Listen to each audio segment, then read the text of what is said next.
You know, it seemed like a cute story in the first chunk of the season when the Clippers made their way to the top of the West standings. You know, lots of, look how scrappy they are, and, oh, that's nice for Doc Rivers, and did you see Boban dunk with his feet still on the court? I mean, Boban is amazing. Look at his sneakers there.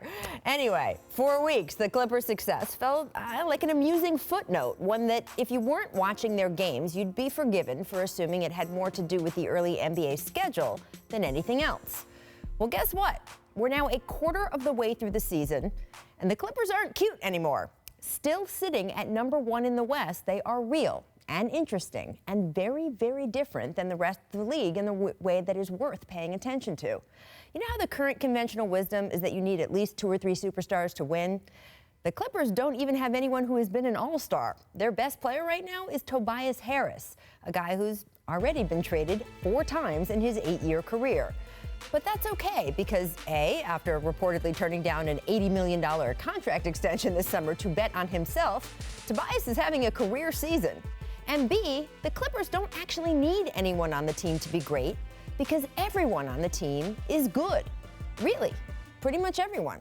You know how badly the Rockets are struggling right now, throwing multiple G-Leaguers on the court because they don't have enough depth behind their top few stars?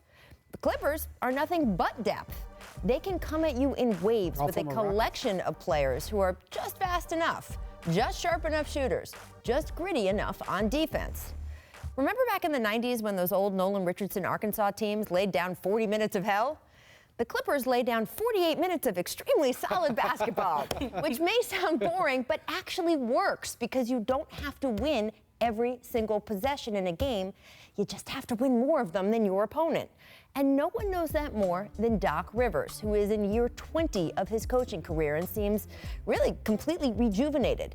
Rivers spent his first 5 seasons in LA, first managing the Donald Sterling scandal, and then managing, well, let's call it conflicting superstar egos.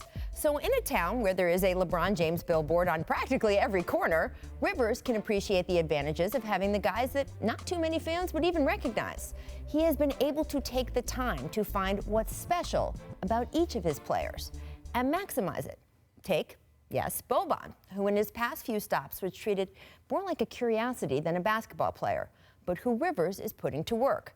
Last night, I was in the post-game locker room listening to DeAndre Ayton, the NBA's #1 overall draft pick, mind you, talk about just what playing against Boban was like.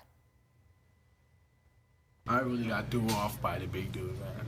I'm not gonna lie. What threw you off about him? Like what? Like his physicality? It's not his physicality. I mean, dude, like, it's a big dude. He's huge. Yeah.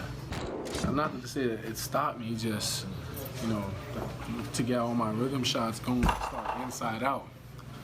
No way it's happening. No way I'm backing him down. It's impossible. Who's gonna back him down? Now, that soundbite isn't going to make as many highlight shows as Boban's standing on the court dunk did, but it's great insight into one of the dozen or so reasons the Clippers are playing so well. And while no one expects LA to hang on to the top seed in the West all season, especially now that the Warriors seem to have stopped setting themselves on fire, it is very clear that this team is more than cute. They are real, and that is interesting. So, Chiney, now that the Clippers have earned our attention, basically, can they stay winning? Yeah, you're right. And I think reality is a really operative word here because when you think about the Clippers in LA, you think of LA and Hollywood, but this team is really a blue-collar team. And I've known Tobias Harris for a long time. We were both in the same McDonald's All-American class, stayed in touch, and when he got traded to the Clippers, I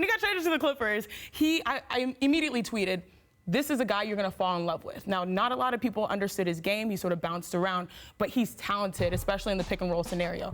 And they run a lot of pick and rolls for him. And it's unique because it's sort of like KD. You're running it, but he has a post mindset as opposed to KD having a guard mindset. He can knock down shots. He can shoot over a defender that's smaller than him, but also he has an explosive first step, can get to the rim. And again, this is the post mindset where he has pivots. He can finish very well. But then again, pick and roll is only as good as your screener, and the Clippers have tremendous screeners. We talked about Toby and Bobby. We talked about Bobby, but then we also haven't talked about Montrezl Harrell. That guy is a beast, and he sets some hard screens, and he rolls, absolutely, and he rolls extremely hard to the basket, dragging the defense. And the thing I love, because I'm an O-board person, he crashes the boards hard. Absolutely. So this is a very simple offense run uniquely with Tobias Harris with the ball in the pick and roll, but they have good efficiency. Rachel, I love the Clippers. I'd gone to 5 or 6 of their games, and when I first started going, they were there to sort of watch the other team, to be honest with you. Sure. And I was watching them play the Wizards early in the season. I was there to see the Wizards' disaster. And I was like, you know what? These guys are really good. Mm-hmm. And they're kind of an old school team. They don't shoot a lot of threes. They're one of the lowest volumes. They do not run. They're one of the lowest paced teams. They run through their offense. Sometimes it takes them 20 seconds to get a shot up.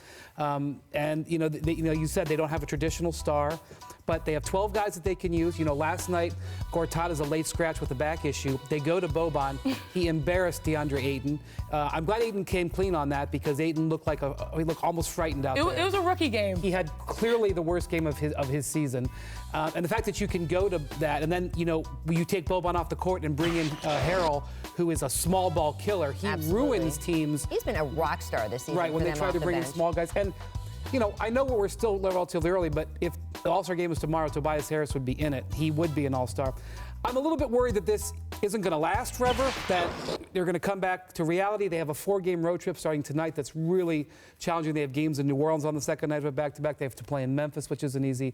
But I am enjoying watching them so much. They're one of the bright spots of the season, and I hope it lasts. But this is a team where, look, again, they are #1 in the West and have been for a little bit. And yeah, I do, as I said, I expect the Warriors to stop setting themselves on fire. They've already kind of put out most of the flames here. So we expect them, as you say, to regress to the mean. But regressing to the mean from #1 means what? They're #3 or 4 somewhere If they make the playoffs, That's a it's win. a tremendously successful season for them.